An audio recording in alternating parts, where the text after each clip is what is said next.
Me oigo un poco dos veces, pero vamos a tirar para adelante, ¿vale? Bueno, primero de todo, decir que es un placer que puedas estar hoy aquí, que, bueno, desde la Fundación La Casa Ámbar, pues te queremos dar las gracias por tu presencia hoy en este espacio de YouTube. Me gustaría comenzar presentándote.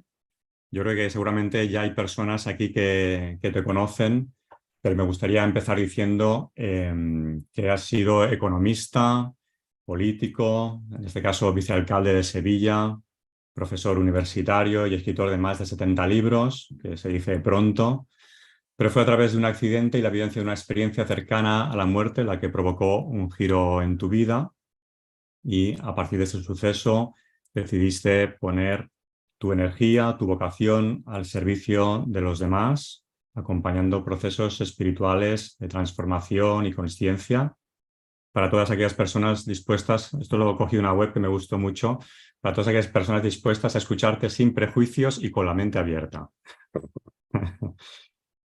Decir también que te hemos querido invitar aquí pues porque formas parte como profesor del posgrado en espiritualidad y consciencia de la Fundación La Casa Ámbar, un posgrado que transcurre desde ahora finales de octubre hasta junio, contando con una modalidad presencial y online, y que además de ti pues tenemos la suerte, ¿no? O el placer de contar con Pablo Dors, con Sesha, con la abuela Pilar, con Joan Melé, Tom Heckel, Maite Domenech, Gonzalo Rodríguez Fale y Julio Bogueat. Julio Bogueat además estará aquí también en este espacio el martes de la semana que viene a las 8.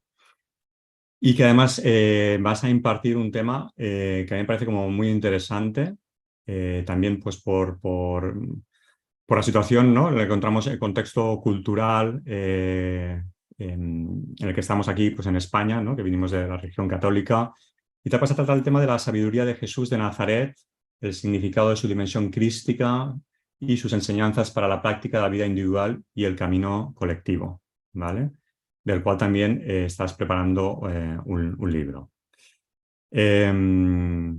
Bueno, hecha esta presentación, Emilio, y ya que el posgrado en el que participas consiste en el tema central, es el de la espiritualidad, me gustaría empezar preguntándote qué es para ti la espiritualidad.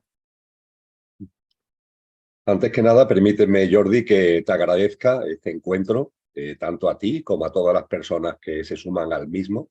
Es para mí un placer este compartir, de la misma forma que te agradezco y es también un placer participar en el posgrado al que estás haciendo mención y en el que esta entrevista pues se enmarca. Ciertamente la espiritualidad forma parte de mi vida, no de una manera complementaria, sino como eje completo y absoluto de la misma. Y al hilo de lo que me acaba de preguntar, me gusta compartir, Jordi, que para mí la espiritualidad no es una religión. Yo no vivo la espiritualidad como una religión, para nada. Ni como ninguna religión ni occidental, ni oriental, ni nada que tenga que ver con lo que conocemos como religiones institucionalizadas en el sentido amplio de la expresión. Tampoco como un sistema de creencias, tampoco como un credo, por tanto. No veo en la espiritualidad una serie de dogmas, una serie de máximas en las que de alguna forma tengamos que creer porque alguien así lo ha dicho, porque consideramos que hay una persona, normalmente un maestro, un instructor espiritual que ha dicho esto, ha dicho lo otro y nosotros nos forzamos o nos esforzamos por hacer lo nuestro. No, no percibo así, con el mayor respeto a las personas que así lo vean, no percibo la espiritualidad ni como una religión ni como un credo. Y dicho cómo no lo percibo, diría que la forma en la que percibo la espiritualidad tiene que ver con dos cosas fundamentalmente. Por un lado, una visión de la vida y por otro lado, íntimamente unido a ello, una forma de vivir la vida. Es decir, creo que la espiritualidad conlleva una visión de la vida y una práctica de la vida misma.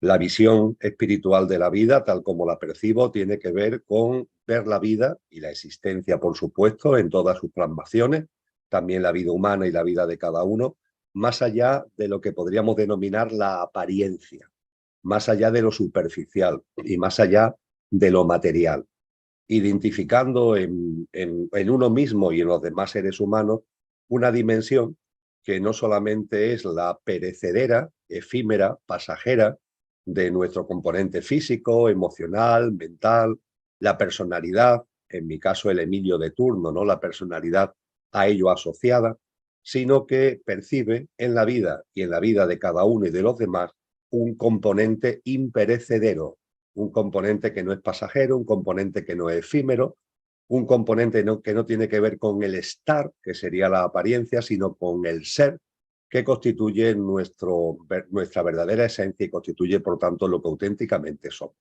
Esa visión de la vida que va más allá de lo perecedero, va más allá de la apariencia y percibe lo que hay de esencia y lo que hay de imperecedero en todo y también en el ser humano, creo que es un eje clave para el entendimiento que personalmente tengo de la espiritualidad, al hilo, no solamente, por supuesto, de mis propias experiencias, sino de lo que he ido aprendiendo de grandes maestros y maestras que han jalonado la historia de la humanidad. Y junto con la visión de la vida, la práctica, la práctica. Considero que la espiritualidad o va unido a la práctica de vida o no lo es. Es simplemente entonces una declaración de intenciones o incluso una quimera mental, que a veces sucede, ¿no? Creo que la espiritualidad exige una práctica de vida auténtica, una práctica de vida coherente con los principios, con los valores que esa espiritualidad divulga, por lo que esa espiritualidad aboga. Entonces considero que hay dos grandes formas de vivir. La vida que no tiene una visión espiritual y que pasamos nuestros días bajo el mando de nuestro pequeño yo, esa personalidad, ese Emilio de turno al que antes me refería, esa es una forma de vivir. A mí me gusta decir que eso significa vivir desde el coche, nuestro pequeño yo físico, emocional y mental, y la personalidad a él asociada.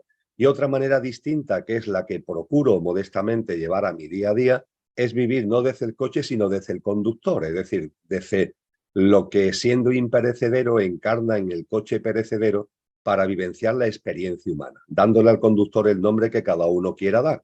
En las aportaciones cristianas, pues tiene que ver con la dimensión álmico y espiritual, pero el nombre es lo de menos. Entonces creo que la práctica de vida conlleva vivir la vida no bajo las directrices de un coche sin mando consciente, sino bajo lo que es el mando consciente del conductor que coge el volante del coche y lo va llevando al hilo de lo que son esos principios, lo que son esos valores que la espiritualidad constituye en su configuración básica, sus señas de identidad fundamentales. Así que creo que estos son los elementos clave. Jordi, modestamente para mí, no es un credo ni una religión, es una visión de la vida y una práctica de la misma. Vale. Y al hilo de esto, ¿no? Mencionabas, hablabas de maestros, ¿no? Yo te he escuchado comentar alguna vez que de alguna forma la ventaja que tenemos los que estamos ahora en ¿no? Viviendo esta experiencia humana aquí y ahora es que tenemos referentes que han hecho o que han transitado, han hecho el camino antes que nosotros, ¿no? Poner citas como ejemplos a Buda Gautama, a Cristo Jesús.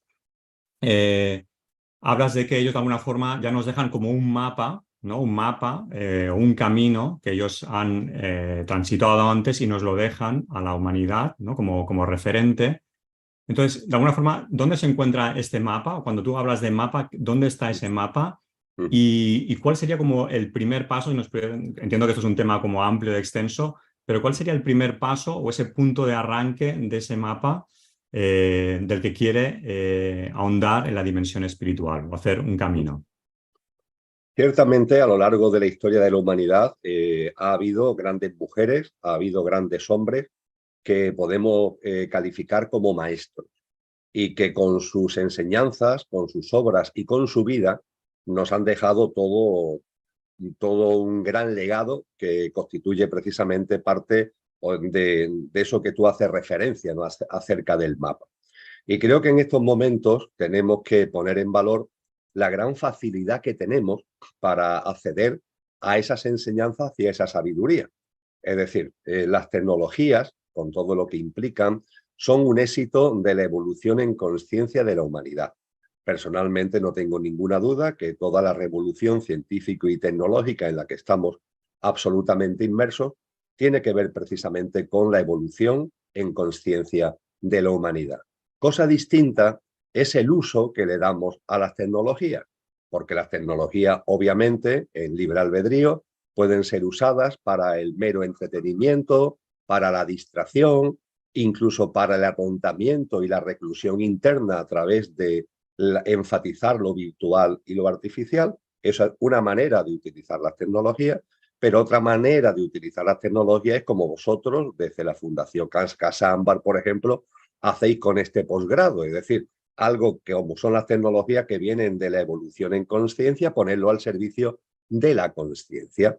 Y poniendo las tecnologías al servicio de la conciencia nos encontramos en un momento único porque las enseñanzas, la sabiduría que nos han legado esos maestros y maestras las tenemos a nuestra disposición a clic de ratón. Es decir, es muy sencillo acceder a lo que son las enseñanzas, pongamos por caso, en el ámbito oriental de Gautama Buda o de Lao Tse, por poner solamente dos ejemplos, ¿no? O es muy sencillo acceder a las aportaciones en el ámbito occidental, pongamos por caso de grandes místicos y místicas como Teresa de Jesús o Juan de la Cruz, o acercarnos a la espiritualidad mística de la religión islámica de la mano de maestros como Rumi o como Ibn Arabi. Todo eso lo tenemos a nuestro alcance de una forma sencilla y yo diría que eso desde luego es un regalo que la vida nos está haciendo en el momento actual.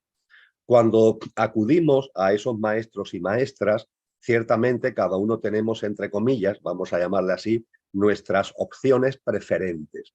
Para mí, la piedra angular es sin duda ninguna la sabiduría y las enseñanzas profundas de Jesús de Nazaret, de Cristo Jesús, en quien también, por eso precisamente es objeto de mi exposición en el posgrado, ya se desarrollará adecuadamente, para mí es mucho más que un maestro, porque la recepción de lo crístico, de la fuerza crística, de la energía crística en un ser humano, en este caso en Jesús, hace que esa energía crística impregne ya no solamente a la persona que lo recibe, sino gracias a ella que impregne al conjunto de la conciencia humana e incluso de la conciencia planetaria.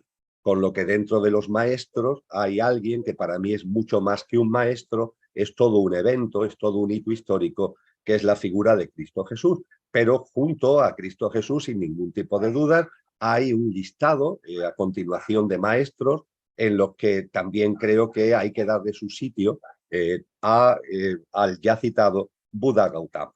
A partir de ahí, cuando analizamos qué es lo que nos dejan, pues por ceñirnos precisamente tanto a Cristo Jesús como a Buda Gautama lo que nos enseña es todo lo que tiene que ver con el camino de lo que él llama el noble óctuple camino. El noble óctuple camino. Es quizás una enseñanza central, ¿no?, de todo lo que son sus aportaciones.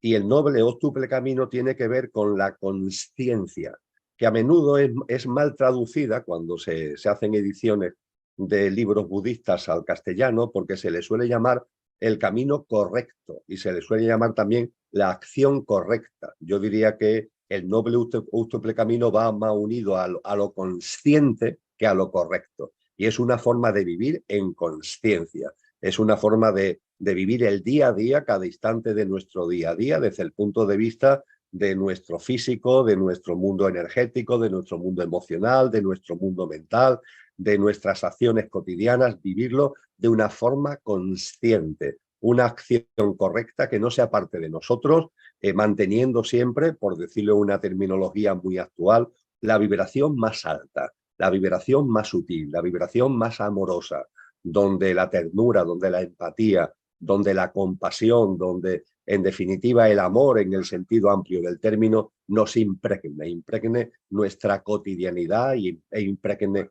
nuestras acciones y nuestras obras, que es lo fundamental, ¿no? Como decía Cristo Jesús, por sus obras, por sus frutos los conoceréis. Y desde el punto de vista precisamente de Cristo Jesús, él nos dice con claridad: yo soy el camino.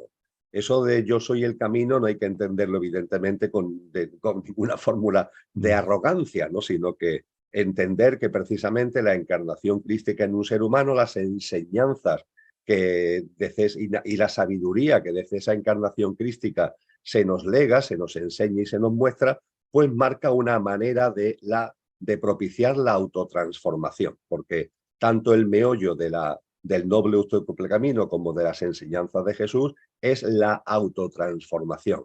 Muy concretamente, Jesús utiliza un término fácil de recordar y enormemente provocador, que es nacer de nuevo, nacer de nuevo. Hay que nacer de nuevo, nos dice él. Y ese nacer de nuevo tiene como telón de fondo un hecho que a la sociedad contemporánea le resulta muy difícil de integrar. Y es que realmente puede ser que consideremos que estemos vivos y realmente estemos muertos, que estemos viviendo la vida como si fuéramos unos zombies, donde estamos realmente llevando a cabo unos sistemas de creencias que vienen de fuera y que hacemos nuestros como si fueran nuestros y no lo son. Unos hábitos, unos paradigmas, unas pautas de vida que hacemos nuestros y que aplicamos a nuestro día a día, y a eso lo llamamos nuestras acciones, cuando realmente no son acciones, son simplemente plasmaciones o reacciones de todos esos paradigmas y de esas pautas y de esos hábitos que vienen de fuera. Y a partir de ahí el nacer de nuevo tiene que ver con morir a una forma de vida que está absolutamente centrada en lo superficial y en lo material, y resucitar en vida, no tras la muerte, sino resucitar en vida, es el mensaje central de Cristo Jesús, resucitar en vida a una forma de vida distinta que sea coherente no con el coche al que antes hacía referencia, sino que sea coherente y consistente con el conductor. Y en el caso de Jesús de Nazaret, si en Buda hay que destacar fundamentalmente el noble útuple camino, en Jesús de Nazaret hay muchas enseñanzas, muchas parábolas, ¿no?, que podemos destacar, pero sin ningún tipo de dudas hay un elemento central que es el denominado Sermón del Monte o Sermón de la Montaña, que además se desarrolla específicamente en 3 capítulos del Evangelio de Mateo, el capítulo 5, el capítulo 6 y el capítulo 7. Creo que en el Sermón de la Montaña y en el noble útuple camino tenemos una condensación de las enseñanzas fundamentales para propiciar ese nacer de nuevo, esa autotransformación que representa y conllevaría vivir en coherencia con lo que realmente somos. Vale. Entonces, ahora mismo estamos viviendo tiempos que no son fáciles, ¿sí? Para muchas personas estamos viviendo tiempos, no imaginemos que estoy pasando por una crisis personal, quizás estoy teniendo dificultades en el trabajo, igual tengo problemas con la pareja o con un hijo, igual estoy transitando una enfermedad. ¿Cómo puede ayudarme en la espiritualidad y por qué puede ser importante para mí ahora, ¿no? Pongamos el caso de eso, ¿eh? Porque es algo que creo que de una forma u otra nos afecta a muchos, ¿no? No son tiempos fáciles. ¿Cómo me puede ayudar la espiritualidad y por qué es importante? La respuesta inmediata, que ahora desarrollaré un poco, Jordi, la respuesta inmediata es que la espiritualidad es fundamental para vivir, para vivir. No nos damos cuenta, pero cuando perdemos una visión trascendente de la vida, cuando nos enfrascamos en lo puramente material, con todo lo que ello implica, cuando nos enfrancamos, por tanto, en todo lo que tiene que ver el economicismo, el materialismo, una vida absolutamente ligada a lo superficial, absolutamente asociada a la apariencia, aunque no recapacitemos porque vamos siempre con prisas, porque esta sociedad además promueve el culto a la velocidad, siempre estresados, siempre corriendo, sin tiempo, ¿no? Siempre sin tiempo, corriendo aunque no sepamos muy bien hacia dónde corremos, ¿no? Lo cierto es que si vivimos así, no estamos viviendo, estamos transformando, estamos convirtiendo la vida en un acto de mera supervivencia, que es lo que, desde el mayor respeto y el mayor cariño, creo que es lo que prolifera actualmente hoy. Las personas no viven, las personas sobreviven. Y claro, al no vivir, sino sobrevivir, eso en el ser humano genera, lo podemos ocultar más o menos, pero hay un momento determinado en donde aflora a lo largo de nuestra vida con más fuerza, y lo que aflora es un vacío, hay un vacío existencial, porque vamos percibiendo, conforme va pasando el tiempo en nuestra vida, que aquellas referencias, ¿no?, que desde el materialismo, desde la superficialidad, hemos creído que eran los que componían el éxito en la vida, lo que componían el hacer una vida adecuada, una vida que pudiera ser la oportuna para nosotros, nos vamos dando cuenta que no, nos vamos dando cuenta de que incluso teniendo éxito, no digamos ya cuando lo que se acumulan son frustraciones, no, incluso teniendo éxito personal, profesional, familiar, incluso teniendo éxito, hay algo en nuestro interior que va aflorando y que nos dice, esto no es. Hay algo en mí que me pone de manifiesto que esta no es la vida plena, esta no es una vida abundante, esto es una vida de carencia, es una vida en definitiva, como decía, que no es vivir la vida, sino que significa sobrevivir. Y la espiritualidad precisamente lo que nos hace posible es vivir la vida. Pero tenemos que tener en cuenta en ese sentido que, como muy bien ya nos advirtió el gran filósofo germano Friedrich Nietzsche en la transición del siglo XIX al siglo XX, hay que tener en cuenta que el siglo XX, y no digamos ya el XXI, ha configurado una sociedad donde Dios ha muerto, es decir, donde se ha matado a Dios. Y cuando Nietzsche y los grandes filósofos nos hablan de matar a Dios, no hacen mención, evidentemente, a estrangular, no a un señor de barba blanca que vive más allá de Júpiter, ¿no? Eso es una visión absolutamente falaz de la divinidad, ¿no? Cuando se nos habla de matar a Dios significa expulsar lo trascendente de la vida personal y de la vida colectiva, expulsar lo trascendente, expulsar todo lo que es una mirada, esa visión de la que yo antes hablaba, que va más allá de la apariencia y que nos posibilitaría ver la esencia y que nos posibilitaría percibir que en el ser humano no solamente está aquello que va a fallecer cuando llegue la muerte física, sino que hay algo que es imperecedero, que sigue viviendo más allá de eso, de lo que llamamos muerte. Pero claro, una sociedad que ha matado a Dios, todo eso lo expulsa, todo eso lo destierra. Y cuando se expulsa y se destierra lo trascendente, ¿qué es lo que queda? Pues ese vacío existencial al que hacía referencia anteriormente. Yo me atrevería a decir que el ser humano, cuando se expulsa lo trascendente, cuando se expulsa la espiritualidad, deja de ser humano para transformarse en infrahumano, algo que tiene que ver mucho con el transhumanismo que está hoy tan en boga, ¿no? Convertirse en infrahumano, porque el ser humano que olvida su parte imperecedera está olvidando su verdadero ser y a partir de ahí se está arrancando un componente fundamental de él, con lo que realmente ya no es humano, pasa a ser infrahumano. Entonces entiendo y percibo que en estos momentos es crucial para que nuestra vida pueda ser la vida llena, la vida abundante, la vida plena, que desde nuestro interior se reclama, que desde nuestro interior se demanda, es fundamental llenarla de trascendencia y de una práctica de vida, como antes decíamos, no solamente la visión, sino también la práctica, una práctica de vida que esté en sintonía precisamente con eso. Y es fundamental en ese sentido que haya en esta sociedad que ha matado a Dios, haya iniciativa como la que este posgrado supone, es decir, porque este posgrado pone su semilla para algo que creo que es fundamental, recuperar la presencia de la espiritualidad, recuperar la presencia de la trascendencia y a partir de ahí abrir las puertas a una percepción de la vida y una práctica de la vida donde por fin, no nos limitemos a sobrevivir, sino que por fin podamos vivir la vida de verdad. Creo que es lo que como seres humanos nos merecemos y está a nuestro alcance. Ok. Cuando decías antes, ¿no? Hablabas de este vacío, ¿no? Y de que aun teniendo éxito, uno puede sentir vacío. Me acordaba de Gonzalo Rodríguez Fraile, que también forma parte de los profesores del posgrado, que él lo comenta, ¿no? Que a los 40 años él dice, tengo todo lo que se espera, ¿no? La sociedad espera de uno, lo he conseguido, ¿no? Soy una persona de éxito profesional, con dinero, ¿no? Todo lo material, familia, tal, pero aún así me siento vacío, ¿no? Y ese es el punto en el que él empieza su camino espiritual. Entonces, para de alguna forma, no sé, no caer en este vacío o para no matar a Dios, ¿no? Como tú dices, ¿no? Simbólicamente matar a Dios. En tu caso, ¿cómo vives la espiritualidad en el día a día? ¿De qué formas te nutres de la espiritualidad? O sea, ¿cómo es la mirada espiritual de Emilio cuando se levanta por la mañana hasta que se va a dormir? ¿Cómo es para ti la espiritualidad en tu día a día?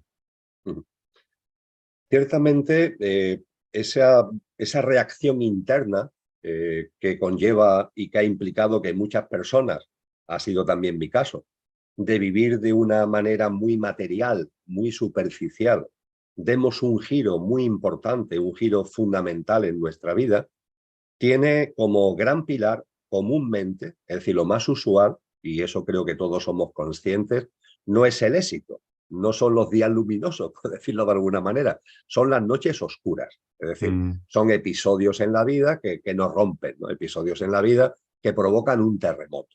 Llámese enfermedad propia o de seres queridos, fallecimiento de seres queridos, rupturas traumáticas de pareja, graves problemas económicos. El menú es amplio, pero el efecto de cada plato de ese menú es el mismo, un auténtico terremoto en nuestra vida.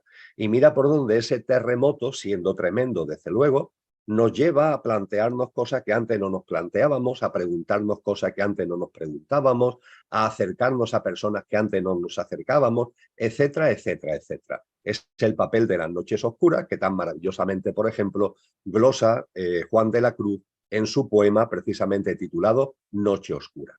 Pero también es verdad que aunque sea más minoritario, junto con la noche oscura, también el día luminoso, es decir, también el éxito, también es a veces un trampolín para la autotransformación, porque efectivamente es mm, el caso del profesor, también del posgrado que tú acabas de citar, en mi caso Gonzalo. personal. Mm, Llegas a un momento determinado en tu vida donde todo está en clave de éxito. Efectivamente, en lo personal, en lo profesional, en lo familiar, en lo económico. Esa era mi personalidad cuando arranca el año 2000. Hay éxito por todos sitios.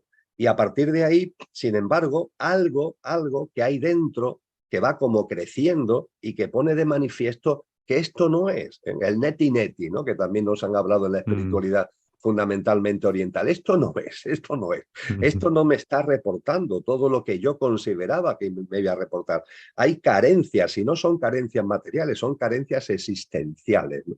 Yo comencé lo que fue mi proceso de cambio lentamente a partir del año 2000, cuando solté, porque hay un momento determinado que, que sentí que tenía que acabar con lo que eran los parámetros fundamentales de mi vida. Por ejemplo, la docencia universitaria que dejé en el curso 2009-2010, la actividad política cuando, como tú has compartido, era vicealcalde de la ciudad de Sevilla. No solamente dejar la vicealcaldía, era que la política ya no encajaba en lo que por dentro en mí se estaba demandando y dejé por completo también la actividad política al 100%, ¿no? Y fui soltando otras muchas cosas y mira por dónde la vida me regaló un accidente que me llevó a una experiencia de esas que se llaman cercana a la muerte, morirte, pero después resulta que no estás muerto, que no fue el acicate de mi proceso de cambio, ya se había iniciado años antes, pero que fue fundamental, tanto por lo que fue la experiencia en sí, como porque también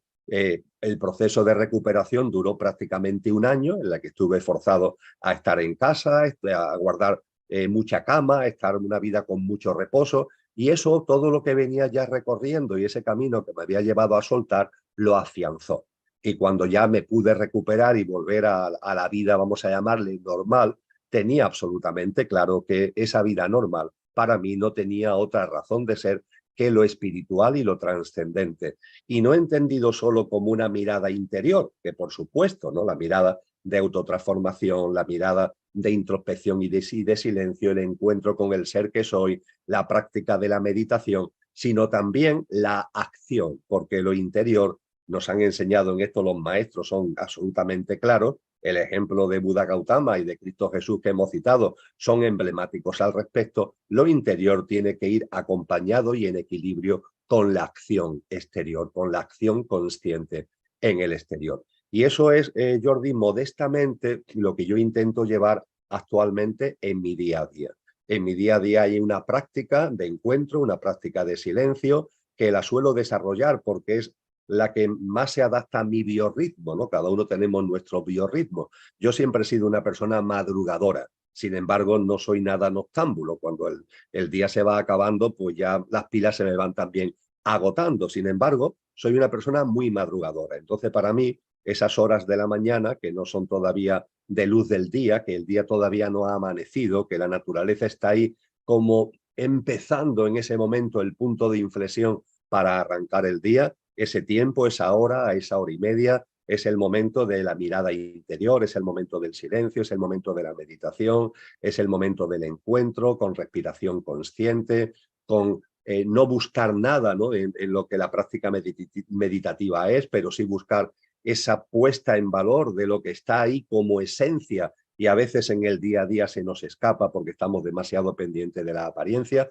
Y llevando a cabo esa primera parte del día, lo que intento es que la presencia de lo que soy pues esté permanentemente. Y la acción hacia afuera, que es lo que ya desarrollo durante el resto del día, que esté siempre impregnada de la presencia de lo que soy.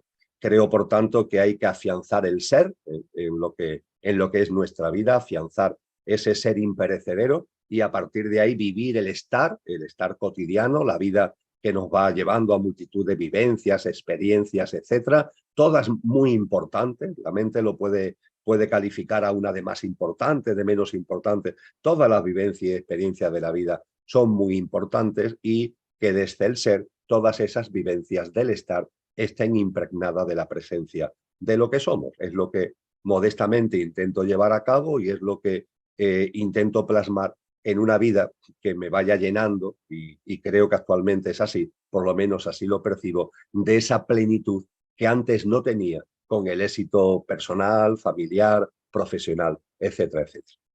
Ok, vale, pues muchas gracias, Emilio. Habíamos hablado de hacer media hora, sí, que fuera un espacio de media hora. De ser posible, me gustaría acabar, si hubiera alguna pregunta que alguien de los que ahora mismo nos está aquí escuchando quisiera hacer alguna pregunta para cerrar esta sesión, lo podéis poner aquí en el chat, ¿vale? Así que vamos a dejar unos segundos por si alguien quiere preguntar algo, y con esto ya cerraríamos este encuentro de hoy.